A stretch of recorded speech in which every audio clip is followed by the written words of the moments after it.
For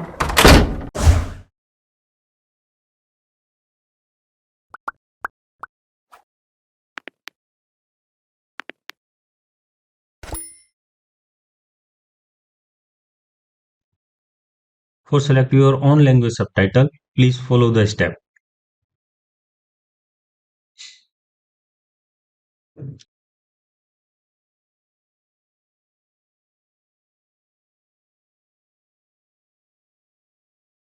हमारे देश में बहुत से काबिल बच्चे ऐसे हैं जो पैसे की कमी के कारण कंप्यूटर कोर्स नहीं कर पाते। हम quality detail course free of cost उन्हें उपलब्ध कराना चाहते हैं। यदि आप हमारे वीडियो को पूरा देखते हैं, लाइक करते हैं, सब्सक्राइब करते हैं, तो यूट्यूब के एल्गोरिदम इन वीडियो को उन तक पहुंचा देगी। आपका ये छोटा सा प्रयास बहुत से लोगों की जिंदगी बदल सकता है। यदि हमें आपका केवल इतना ही सपोर्ट मिल गया, तो हम mechanical drawing, architect, civil engineering से रिलेटेड सॉफ्टवेयर के डिटेल्ड कोर्स बनाकर अपलोड कर देंगे। इसके अलावा प्रिंट मीडिया, वीडियो एडिटिंग और स्पेशल इफेक्ट से संबंधित अन्य सॉफ्टवेयर के कोर्स भी अपलोड करेंगे। आप हमारे साथ जुड़िए, सब मिलकर स्किल इंडिया के विचार को धरातल पर उतारेंगे। हम सबके प्रयास से ही सीखेगा भारत, तभी तो आगे बढ़ेगा भारत। दोस्तों, आज हम बात करेंगे इस वीरे फ्रेम बफर रेंडरिंग विंडो की। इससे पहले कि हम आगे बढ़ें, जो नए बच्चे 3D मैक्स सीख रहे हैं, मैं उन्हें रेंडरिंग का मतलब साधारण भाषा में समझाने की कोशिश करता हूँ। जब हम 3D मैक्स की कोई फाइल तैयार करते हैं, तो उसको बनाने के दौरान हम 3D मॉडल की ज्योमेट्री पर काम करते हैं, लाइट सोर्स लगाते हैं, उसकी इंटेंसिटी, कलर, उसके बाउंस फिक्स करते हैं। उस 3D सीन में हम मटेरियल और टेक्सचर भी अप्लाई करते हैं, रिफ्लेक्शन, ओपेसिटी, शैडो, इन सबको टूल और कंट्रोल के माध्यम से फाइनल करते हैं। काम के दौरान 3D मैक्स बैकग्राउंड में इन सब स्टेप को एक शीट पर नोट करता रहता है, और जब हम रेंडर का बटन दबाते हैं तो 3D मैक्स उसी शीट को पढ़कर इस विंडो में इमेज डेवलप करता है।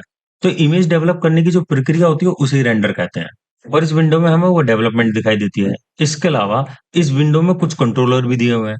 आज इस चैप्टर में हम विंडो के इस सेक्शन में जो कंट्रोल दिए हुए हैं उसको विस्तार से जानेंगे। मेरी कोशिश रहेगी मैं हर चीज को आसान करके आपको समझाऊं, ताकि आपको एक ही बार में वो समझ में आ जाए, आगे चलकर आपको कोई परेशानी ना हो। तो इस वीडियो को ध्यान से देखिएगा। इससे पहले कि आगे बढ़े, एक रेंडर निकाल लेते हैं।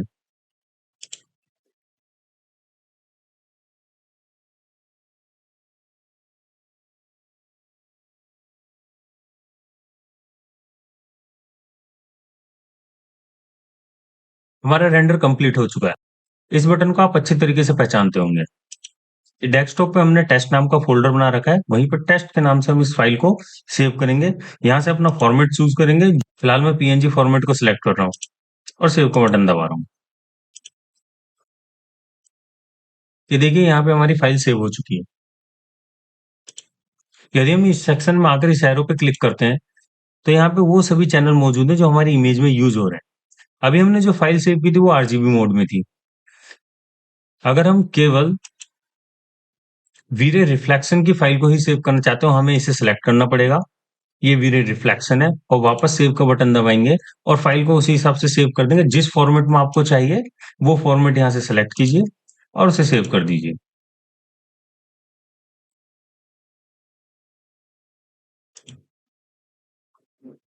चलिए, अभी हमने जो फाइल सेव की है उन सबको डिलीट कर देते हैं।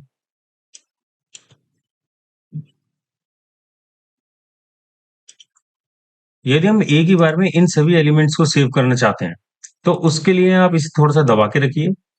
आप इस पर क्लिक कर दीजिए, फाइल का नाम दीजिए, फॉर्मेट सेलेक्ट कीजिए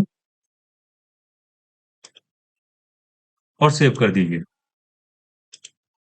यदि आप उस फोल्डर को चेक करेंगे, तो आपको वो सभी एलिमेंट्स यहाँ पे मिल जाएंगे जिन रेंडर एलिमेंट्स को हमने वहां पे यूज किया था। आप इसको लार्ज करके देख सकते हैं।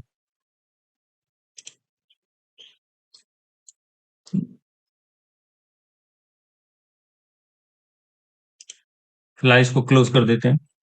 एक बार अपना माउस फिर इसको ऊपर ले जाइए और माउस को दबा के रखिए। ये तीसरा ऑप्शन है, आप इस पर क्लिक कीजिए। ये तीसरा ऑप्शन किस लिए होता है? अभी हमने जब फाइल सेव करी थी तो सारे चैनल अलग अलग फाइल में सेव हुए थे, लेकिन यहाँ पर वो सभी चैनल एक ही फाइल में सेव होते हैं।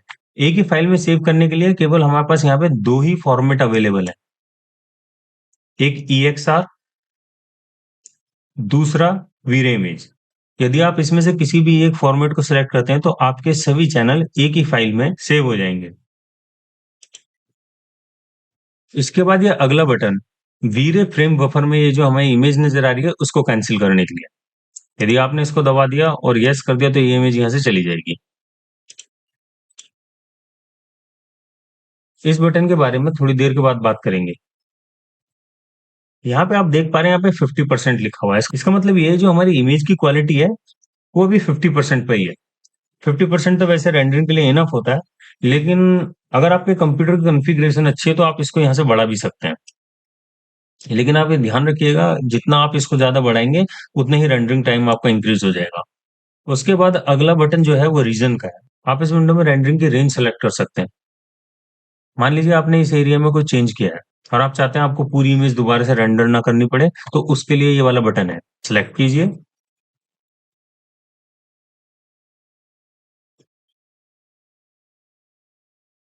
रेंज एरिया को फाइनल कीजिए और रेंडर का बटन दबा दीजिए। तो आप देखेंगे केवल यही एरिया रेंडर हो रहा है, बाकी नहीं। भाई जब आपने चेंज केवल इसी एरिया में किया है तो आपको सारी इमेज को दोबारा रेंडर करने की कोई जरूरत नहीं है, इसलिए रीजन सिलेक्शन बटन दिया हुआ है। इसके बाद जो अगला ऑप्शन है ये स्टार्ट इंटरेक्टिव रेंडरिंग का है। इसका मतलब ये होता है कि हम अपनी इमेज में जब भी कोई चेंज करें ये ऑटोमेटिकली रेंडर हो जाए, अगर आपने इसको ऑन कर दिया है तो। देखिए मैं आपको बताता हूँ इसको किस तरीके से यूज करते हैं। सपोज हमने यहाँ पे कोई चेंज किया, पहले इस रीजन सिलेक्शन को थोड़ा और कम कर लेते हैं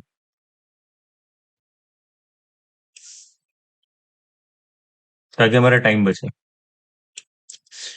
अब हम इस बटन को ऑन करते हैं। अभी हमारा इंटरेक्टिव रेंडर बटन एक्टिव है, ठीक है। सीन में सबसे पहले इस बॉल को सिलेक्ट कीजिए, मटेरियल एडिटर को खोलिए। इस बॉल पर हम देख पा रहे हैं ये वाला मटेरियल अभी अप्लाई है। इस मटेरियल की जगह इस वाले मटेरियल को इस पर अप्लाई करते हैं। जैसे ही हम अप्लाई करेंगे ये अपना आप ही ऑटो रेंडर हो जाएगा। क्यों? क्योंकि ये बटन यहाँ पर जो था इंटरेक्टिव रेंडरिंग का ये ऑन था। इसके बाद आप इस मटेरियल को सिलेक्ट कीजिए। ये बॉल हमारी ऑलरेडी सेलेक्ट है। आप इस मटेरियल को अप्लाई कीजिए और यहाँ पे चेंज खुद ब खुद देख लेंगे। तो जितनी बार आप अपने सीन में चेंज करेंगे ये बटन ऑन होने की वजह से रेंडरिंग ऑटो अपडेट हो जाएगी। चलिए अब इस बटन को ऑफ कर देते हैं। रेंज सिलेक्शन को भी ऑफ कर देते हैं। अब सीन को एक बार फिर रेंडर करते हैं। अब हम इस बटन के बारे में बात करते हैं। अगर आपने इस बटन को सिलेक्ट कर लिया तो आप अपना माउस जहां ले जाएंगे रेंडरिंग वहीं से शुरू कर देगा। तो रेंडरिंग यहीं से शुरू हुई। हम अपना माउस मूव करके इधर ले जाते हैं तो रेंडरिंग वहां से शुरू हो जाएगी। तो इस प्रकार से ये वाला बटन काम करता है। यदि ये वीडियो आपको अच्छा लगा तो आप इसको लाइक कीजिए, शेयर कीजिए और सब्सक्राइब कीजिए। और हाँ, जो नए बच्चे 3D मैक्स सीख रहे हैं उनके साथ ये वीडियो जरूर शेयर करें। याद रखो आप देश की इकाई हो। यदि आप अपनी स्किल बढ़ाते हो तो देश एक कदम आगे बढ़ जाता है।